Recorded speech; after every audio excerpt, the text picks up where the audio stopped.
Hello everyone, this is Shubhi Agarwal and today I will be discussing about Ind AS 2 inventories. So this is one of the most important standards inventories. So let's start. I'll be covering this standard in parts. So first is the objective. अब इस standard का objective क्या है? ये standard किस काम आता है? पहला, it prescribed accounting treatment for inventories. Accounting treatment prescribe करता है और गाइडेंस प्रोवाइड करता है regarding determining the cost of inventories. हम कॉस्ट कैसे डिटरमाइन करेंगे इन्वेंट्रीज की, उसका सब्सिक्वेंट रिकॉग्निशन कैसे करेंगे और टेक्निक्स क्या होंगी for measurement of cost, standard, retail, और इस बारे में भी गाइडेंस प्रोवाइड करता है regarding other acceptable methods such as specific identification, FIFO, weighted average. तो ये बेसिकली हमारा ऑब्जेक्टिव ये स्टैंडर्ड पूरा करता है. अकाउंटिंग ट्रीटमेंट बताता है हमें, कॉस्ट डिटरमाइन करवाता है, सब्सिक्वेंट रिकॉग्निशन होता है और techniques for measurement of cost and other acceptable method of determining the cost. अब इस स्टैंडर्ड का स्कोप क्या है? अब ये एप्लीकेबल होता है to all inventories except financial instruments. अगर फाइनेंशियल इंस्ट्रूमेंट्स से रिलेटेड है तो वो हमारा कवर्ड होगा इंड AS 32-109 में, ये इस स्टैंडर्ड में कवर नहीं होगा. या फिर अगर बायोलॉजिकल एसेट्स है, for example living plant and animals and related to the agricultural activity and agricultural produce at the point of harvest, क्योंकि अगर agricultural produce at the point of harvest है तो इस केस में हमारा इंड AS 41 लग जाएगा और ये इंड AS 2 नहीं एप्लीकेबल होगा.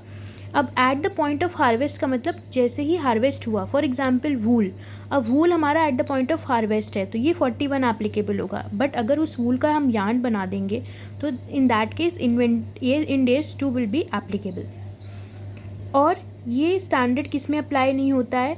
Does not apply to measurement of inventories which are held by producers of agriculture and forest products, agriculture produce after harvest, mineral and mineral products, इसमें ये एप्लीकेबल नहीं है. और commodity broker traders who measure inventories at fair value less cost to sell, और commodity broker traders में जो कि अपनी इन्वेंट्री मेजर करते हैं fair value less cost to sell में.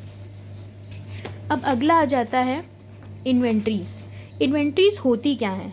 अब इंड AS में सबसे इंपॉर्टेंट चीज़ होती है कि इन्वेंट्री होती क्या है, हमें पता होना चाहिए. सबसे पहले इन्वेंट्रीज आर एसेट्स. ये एसेट्स होती हैं. कैसी एसेट्स होती हैं? That are held for sale in ordinary course of business, जो कि हेल्ड फॉर सेल होती हैं, जो कि हम बेचने के लिए रखी होती हैं हमने इन ऑर्डनरी कोर्स ऑफ बिजनेस. अब ये क्या हो गए? हमारे फिनिश गुड्स हो गए.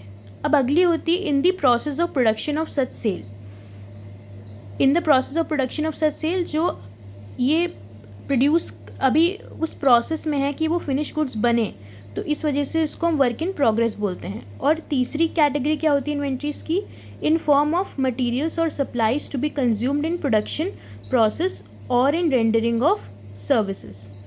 तो इन फॉर्म ऑफ मटेरियल और supplies to be consumed in the production process और इन रेंडरिंग ऑफ सर्विसेज. तो जो कि ऐसा मटेरियल या फिर सप्लाईज जो कि प्रोडक्शन प्रोसेस में यूज़ हो जाएगा, कंज्यूम हो जाएगा, उसको हम इन्वेंट्रीज उसको भी बोलते हैं.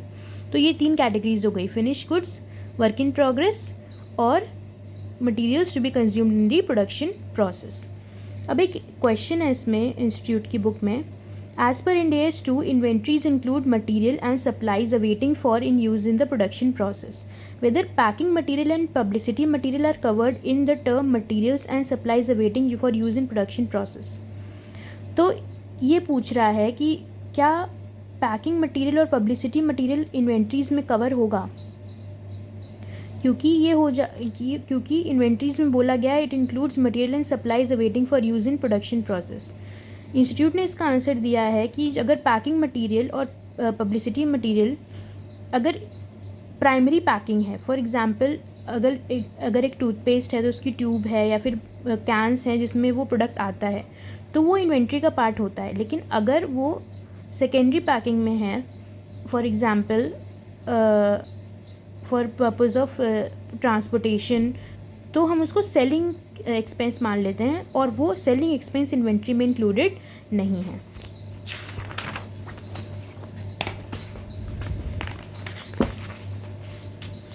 अब इन्वेंट्रीज तो हमें पता चल गई क्या होता है। कुछ टर्म्स हैं जो कि इम्पॉर्टेंट होंगे इस स्टैंडर्ड में, तो उसके बारे में जान लेते हैं। Net realizable value.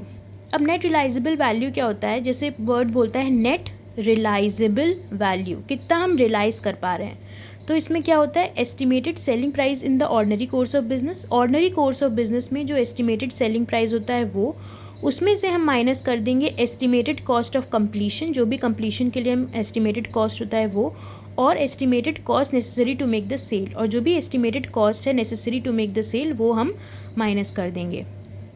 तो ये हमारा हो गया नेट रिलाइजेबल वैल्यू। और ये एंटिटी स्पेसिफिक होता है। एंटिटी स्पेसिफिक क्या होता है अभी हम इस पे आएंगे। अब फेयर वैल्यू क्या होता है? फेयर वैल्यू होता है price at which an ordinary transaction to sell the same inventory in principal market for that inventory would take place between market participants at the measurement date. अभी fair value एक पूरा standard है जिसमें आप इसके बारे में डीपली पढ़ेंगे। तो इसमें क्या होता है? ये एक ऐसा प्राइस होता है जो कि एक ऑर्डरली ट्रांजैक्शन टेक प्लेस होता है जिसमें हम इन्वेंट्री सेल करते हैं इन द प्रिंसिपल मार्केट और द मोस्ट एडवांटेजियस मार्केट। अब कई मार्केट्स होती हैं, उसमें से जो मोस्ट एडवांटेजियस मार्केट होती है उसमें अगर हम सेल करते हैं बिटवीन द मार्केट पार्टिसिपेंट्स, जो कि मार्केट पार्टिसिपेंट्स हैं एट द मेजरमेंट डेट, तो उस वैल्यू को हम फेयर वैल्यू बोलते हैं। ये जब आप स्टैंडर्ड पढ़ेंगे फेयर वैल्यू वाला तो ज़्यादा क्लियर हो जाएगा। फॉर एग्जाम्पल, अब ये जो होता है फेयर वैल्यू, ये एंटिटी स्पेसिफिक नहीं होता है। अब एक इसमें एग्जाम्पल ले लेते हैं। जैसे एक एंटिटी है, ये 10,000 यूनिट्स होल्ड करती है इन्वेंट्री की, और ये मार्केट में सेल कर सकती है at the rate of 10 each. इन एंटिटी के पास एक ऑर्डर है in hand to sell the same inventories at the rate of 11 each. Now the fair value is ₹10 and net realizable value is ₹11। Entity specific, अब इसमें हम देख सकते हैं एंटिटी के स्पेसिफिक होता है, और जो फेयर वैल्यू होता है ये एंटिटी से कोई लेना देना नहीं होता है, ये सबके लिए सेम होता है। अब आ जाते हैं अगले टॉपिक पे, that is measurement of inventories. This is the most important topic. अब हम इन्वेंट्री को मेजर कैसे करते हैं? हम इन्वेंट्री को मेजर करते हैं at the lower of cost and net realizable value. जो भी इन दोनों में से लोअर होगा, कॉस्ट या फिर NRV, उसको हम ले लेंगे कॉस्ट ऑफ इन्वेंट्रीज। अब कॉस्ट में क्या क्या आता है? कॉस्ट में आता है cost of purchase, cost of conversion, other cost incurred in bringing the inventories to the present location and condition. तो ये 3 चीज़ें हमारी कॉस्ट में आती हैं। अब सबसे पहले हो गया हमारा cost of purchase. Cost of purchase में क्या आ जाता है हमारा? Purchase price, import duties, taxes other than recoverable.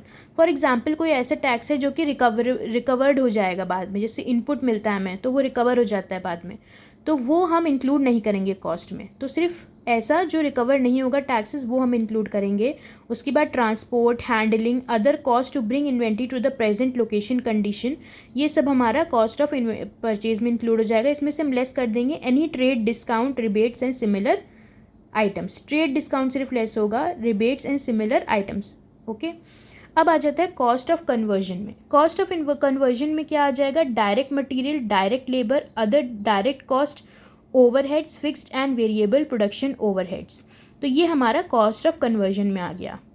और other cost incurred to bring the inventories to the present location and condition में सारी ऐसी कॉस्ट जो कि लाएंगी इन्वेंट्रीज को उनके अभी के प्रेजेंट लोकेशन और कंडीशन में, वो हम इंक्लूड करेंगे। इसमें हम क्या क्या एक्सक्लूड कर देंगे? Abnormal amount of wasted material, labour, other production cost.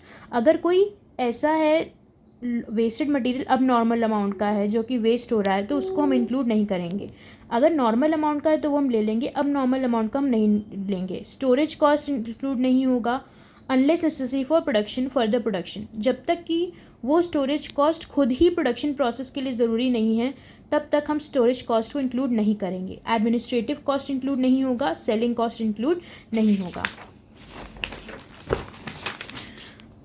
अब जो नॉर्मल के जो हमने ये बात करी थी इसमें cost of conversion, direct material, direct labour, other direct cost, overheads. अब ये ओवरहेड्स को हम थोड़ा डीपली पढ़ेंगे एक एग्जाम्पल से कि हम ओवरहेड को रिकॉर्ड कैसे करते हैं। अब 2 टाइप के ओवरहेड्स होते हैं, एक फिक्स्ड होता है, एक वेरिएबल होता है। फिक्स्ड होता है जो सेम रहता है, चेंज नहीं होता है यूनिट आउटपुट के साथ। लेकिन जो वेरिएबल होता है वो चेंज होता रहता है, जितने यूनिट्स हम बनाते हैं उसके हिसाब से वो चेंज होता रहता है। तो फिक्स्ड हमेशा सेम रहता है। अब फिक्स्ड ओवरहेड को रिकॉर्ड हम कैसे अब्जॉर्ब जब हम उसको डिवाइड कर देते हैं यूनिट वाइज में तो उसको हम एब्जॉर्प्शन बोलते हैं। तो अब हमको फिक्स्ड ओवरहेड को अब्जॉर्ब करवाना है। तो फिक्स्ड ओवरहेड को हम किस हिसाब से लेंगे? सपोज़ नॉर्मल कैपेसिटी, इसको हम हमेशा नॉर्मल कैपेसिटी के हिसाब से लेते हैं। Suppose normal capacity 5 lakh units है, एक्सपेक्टेड फिक्स्ड ओवरहेड 15 लाख है, तो fixed overhead on basis of normal capacity हमारा हो गया 3 पर यूनिट। अब case 1 suppose actual production same है नॉर्मल कैपेसिटी के, तो हमने कोई प्रॉब्लम नहीं हुई, हमने 3 पर यूनिट ले लिया। लेकिन अब दूसरे केस में एक्चुअल प्रोडक्शन हमारा 3,75,000 यूनिट्स हो गया, मतलब कम हो गया नॉर्मल कैपेसिटी से। फिक्स्ड ओवरहेड सेम ही रहेगा, चेंज होगा नहीं, तो एक्चुअल बेसिस पे हमारा 4 पर यूनिट आ गया। अब हम इन्वेंट्री को 4 पर यूनिट अगर वैल्यू करेंगे तो ये हमारी इन्वेंट्री ओवर वैल्यू हो जाएगी और लॉसेस इंक्लूड हो जाएंगे क्लोजिंग इन्वेंट्री में। तो इस केस में हम क्या करेंगे, 3 से ही उसको मल्टीप्लाई करेंगे जो हमारा एक्चुअल प्रोडक्शन है, तो हमारा 11,25,000 आ जाएगा इन्वेंट्री का कॉस्ट। और जो बाकी का बचा हुआ, जो ये 15 लाख में से बच जाएगा, ये वाला अमाउंट 3,75,000, ये हमारा ट्रांसफ़र हो जाएगा प्रॉफिट एंड लॉस में। अच्छा, दूसरा केस, सपोज़ नॉर्मल कैपेसिटी से ज़्यादा प्रोडक्शन हो गया, 7,50,000 प्रोडक्शन हो गया, फिक्स्ड ओवरहेड था 15 lakh, overhead and actual basis ये हमारा हो गया 15 lakh divided by 7,50,000, that is 2 per units. अब if we include at the rate of 3, we will be adding an element of cost, क्योंकि 2 आया है, हमने अगर 3 कर देंगे, 3 से मल्टीप्लाई कर देंगे तो हम 15 लाख से भी ज़्यादा पहुंच जाएंगे, तो हम इंक्लूड कर देंगे एलिमेंट ऑफ कॉस्ट। तो इस वजह से हम इसको 2 पे ही लेंगे, तो ये 15 लाख। तो इस तरीके से अंडर अगर कम कैपेसिटी में हुआ तो हम उसको प्रॉफिट एंड लॉस में डाल देंगे, अगर ज़्यादा में हुआ तो पर यूनिट हम कम करके ऐसे शो करेंगे। अच्छा, ये हो गया हमारा फिक्स्ड और वेरिएबल हम कैसे रिकॉर्ड करते हैं। अब आ जाते हैं कि बोरोइंग कॉस्ट पे। The extent to which borrowing cost are include in the inventories are determined on the basis of requirement of Ind AS 23 borrowing cost. अब बोरोइंग कॉस्ट में होता है कि जो क्वालिफाइड एसेट होता है उसी का हम लेते हैं बोरोइंग कॉस्ट, उसी को हम कैपिटलाइज करके बोरोइंग कॉस्ट में इंक्लूड करते हैं। तो इन्वेंट्रीज हमारी क्वालिफाइड एसेट नहीं होती जनरली, क्योंकि ये हमें स्मॉल पीरियड ऑफ टाइम पे ज़्यादा रिपीटेटिव बेसिस पे बनती है। लेकिन अगर स्मॉल इन्वेंट्रीज लॉन्गर पीरियड पे बन रही है तो हो सकता है वो हमारी बोरोइंग कॉस्ट का पार्ट इंक्लूड हो जाए, पार्ट में आ जाए और वो क्वालिफाइड एसेट बन जाए। अब एक होता है deferred settlement terms. Deferred as the name suggest, हम डेफर कर रहे हैं सेटलमेंट को। Difference between the purchase prices for normal credit terms and amount paid is recognized as interest over period of financing। अब इसका एग्जाम्पल देखते हैं। जैसे कि एक डीलर है, उसने परचेज़ किया 1000 कार्स जिसकी कॉस्ट थी 2,80,000 each. On deferred payment basis उसने बोला 25,000 पर मंथ में दे दूंगा per car, to be paid in 12 installments. तो उसने पे कितना किया, 3 लाख, और कैश प्राइस कितना था, 2,80,000। तो उसको इंटरेस्ट एक्सपेंस कितना हो गया उसका, 20,000। तो ये हो गया पार्ट 1। अब नेक्स्ट आगे जो भी इस स्टैंडर्ड में है वो हम अगले पार्ट में कवर करेंगे। Thank you so much for watching.